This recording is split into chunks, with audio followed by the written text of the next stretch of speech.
महाराज, कोई रिश्ता विश्ता लाए हो कि बस ऐसे ही मुंह उठाए चले आए? लाए हैं यजमान, बिल्कुल लाए हैं। हमारे पास तो रिश्तों की एक लंबी लिस्ट है। तो महाराज अभी कुछ बताओगे या अभी मुहूर्त उहूर्त निकालोगे फिर बताओगे? अरे ऐसी कोई बात नहीं। ऐसी बात नहीं तो फिर कैसी बात है? नहीं नहीं बताओ कैसी बात है। सुबह से आके बैठे हो, सुबह का नाश्ता कर लिए, दोपहर का खाना खा लिए, 1000 रुपए दक्षिणा ले लिए। प्रभु अब क्या रात का भी खाना खा के जाओगे?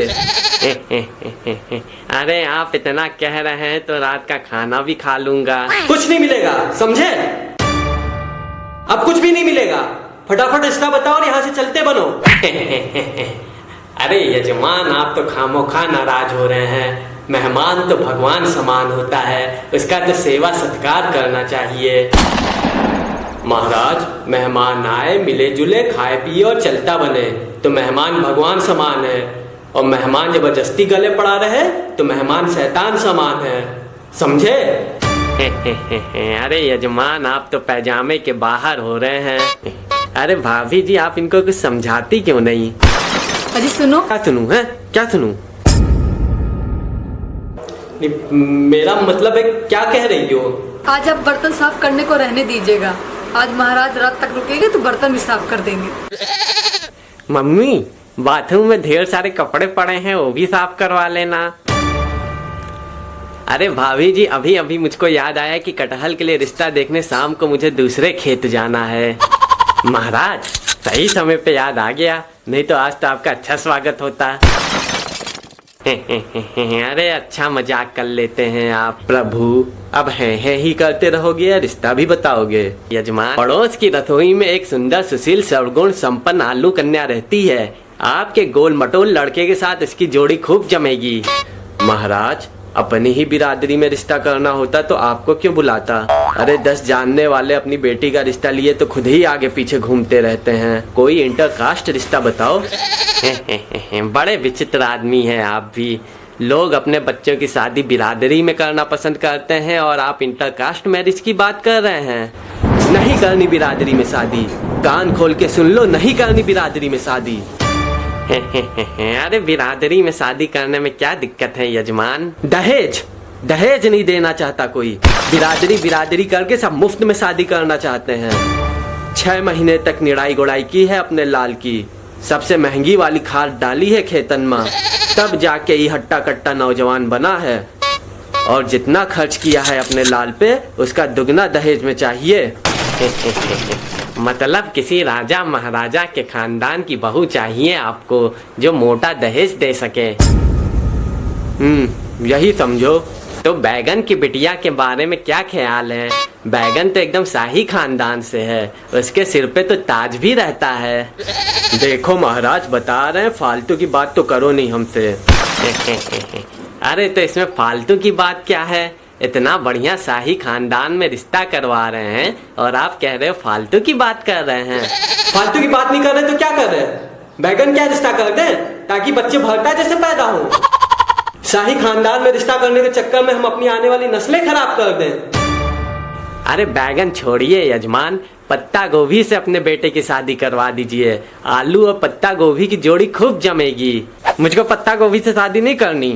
क्यों नहीं करनी? नहीं करनी तो नहीं करनी। महाराज, कोई दूसरा रिश्ता बताओ। अरे दादा, हमको भी कुछ बताओगे क्यों नहीं करनी शादी पत्ता गोभी से? अरे खाते पीते घर के लोग हैं, दहेज भी अच्छा देंगे, नस्लें भी आगे हरी भरी बनी रहेंगी, घंटा हरी भरी रहेंगी। सुहाग रात तो पूरा घूंघट उठाते उठाते बीत जाएगी तो नस्लें खा खाएंगी।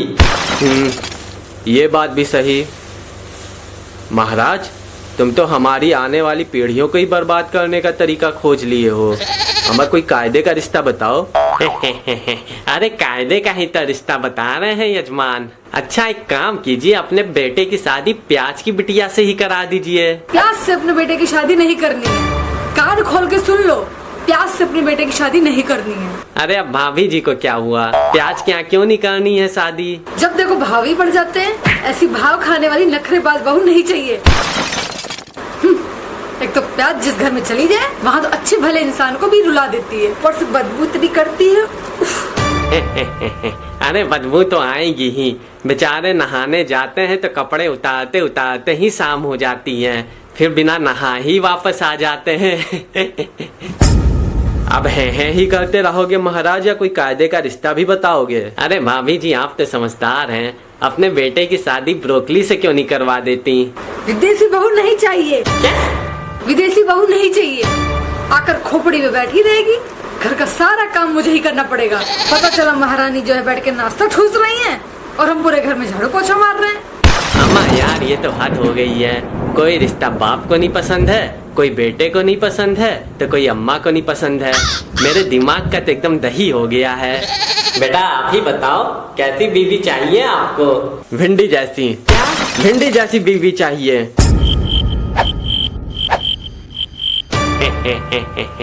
अच्छा मजाक कर लेते हो आप। मजाक नहीं कर रहे हैं, मुझे भिंडी जैसी बीवी चाहिए, समझे? भिंडी जैसी।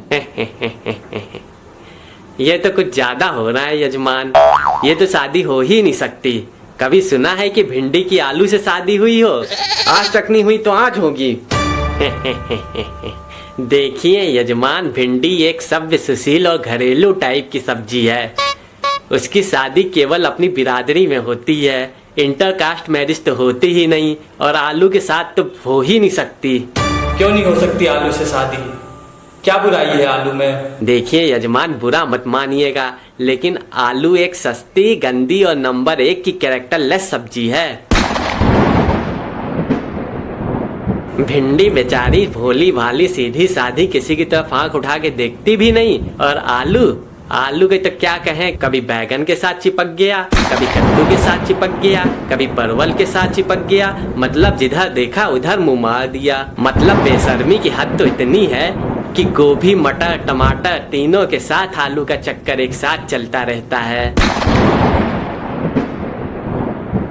मतलब यूं समझिए कि एक जमीन के नीचे रहने वाली सब्जी ख्वाब आसमानों के देखती है। मतलब इतनी घटिया और बेहुदा किस्म की सब्जी है आलू, जितनी बुराई की जाए उतनी कम है।